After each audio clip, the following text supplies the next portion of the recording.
YCP బాధితులు ఒక్కొక్కరు బయటకు వస్తున్నారు. మన ప్రభుత్వం వచ్చింది, ఇప్పుడు స్వేచ్ఛా వాయువులు పీల్చుకోవచ్చంటూ ధైర్యంగా ముందుకు కదులుతున్నారు. ఈ క్రమంలో విద్యాశాఖ మంత్రి లోకేష్ కు వినతి పత్రాలు అందించారు.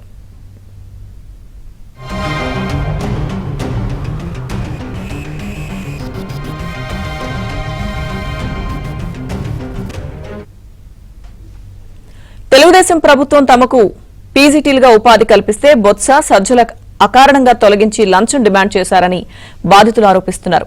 ఎంత ఇస్తారో చెప్పండి అంటూ బొత్స ఓసారి, సజ్జల మరోసారి బహిరంగంగానే డబ్బులు డిమాండ్ చేశారని బాధితులు ఆగ్రహిస్తున్నారు.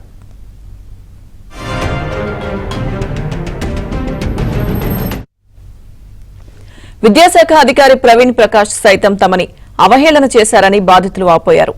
తమ ఉద్యోగాలు తొలగింపు అన్యాయమని, న్యాయస్థానం ఇచ్చిన తీర్పును సైతం లెక్క చేయలేదని బాధితులు ఆవేదన వ్యక్తం చేశారు.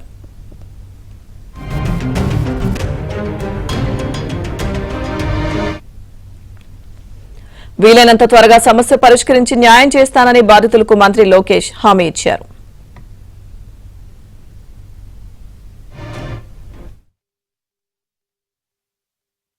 మేము కేజీబీవీ పీజీటీస్ అండి. 2018లో చంద్రబాబు గారు మమ్మల్ని కేజీబీవీ స్కూళ్ళ నుంచి కాలేజీగా అప్గ్రేడేషన్ చేసిన దానిలో నోటిఫికేషన్ ద్వారా మమ్మల్ని తీసుకున్నారు, రిక్రూట్ చేశారు.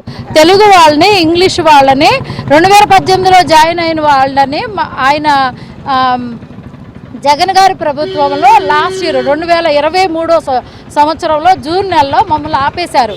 తెలుగు ఇంగ్లీషు మాకు వద్దు, మేము స్కూల్లో నుంచి ఎవరైతే సిఆర్టీలు ఉన్నారో వాళ్ళకి ఎంఏలు పీజీలు ఉన్నా లేకపోయినా వాళ్ళ చేతే చెప్పించుకుంటామని ఎస్పీడీ గారు శ్రీనివాస్ గారు మమ్మల్ని తొలగించడం జరిగింది. తొలగించారు. మమ్మల్ని రిక్రూట్ చేయమని, మళ్ళీ వెనక్కి తీసుకోమని ఎంతసేపు ప్రాధేయపడినా, ఎన్నిసార్లు తిరిగినా మాకు ఆ ప్రభుత్వంలో న్యాయం చేయలేదు.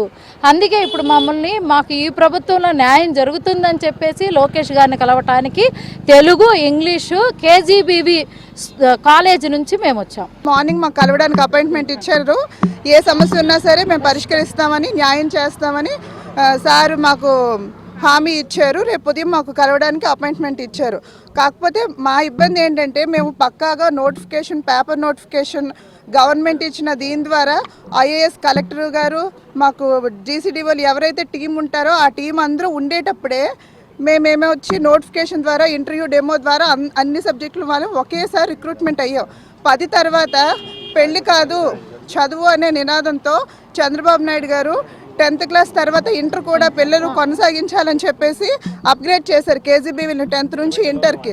ఆ టైంలో మేము అందరం కూడా సెలెక్ట్ అయితే కొంతమంది వాళ్ళ స్వార్థపూరిత చర్యల వల్ల ఏం చేశారంటే, మేము చెప్పేస్తాము ఇంటర్ టీచర్స్ అవసరం లేదు అంటే కనీసం మేము ఏ విధంగా రిక్రూట్ అయ్యాం కూడా కనీసం తెలుసుకోకుండా మమ్మల్ని ఏమో రాజకీయ నాయకుల ద్వారా వచ్చారు, ఆ ప్రభుత్వంలో మీరు ఎలా పడితే అడ్డగోలుగా వచ్చేసారని చెప్పి అన్యాయంగా తీస్తారు. మాకు ఈ ప్రభుత్వం మాకు న్యాయం చేస్తుందని ఇదే విజయవాడలో ఎవరైతే రైతులు భూములు ఇచ్చి 5 సంవత్సరాలుగా ఎదురు చూస్తున్నారో ఈ సంవత్సరం నుంచి కూడాను ఈ తెలుగుదేశం పార్టీ వస్తే మాకు న్యాయం జరుగుతుందని మేమందరం ప్రతి క్షణం కూడా ఎదురు చూస్తున్నాం సార్. మీరు నమ్మండి నమ్మకపోండి, మేమందరం కూడా ఈ ప్రభుత్వం కోసం సంవత్సరం నుంచి ఎదురు చూస్తాం సార్. ఈ ప్రభుత్వం మాత్రమే మాకు న్యాయం చేస్తుందని మేము ఎదురు చూస్తున్నాం సార్.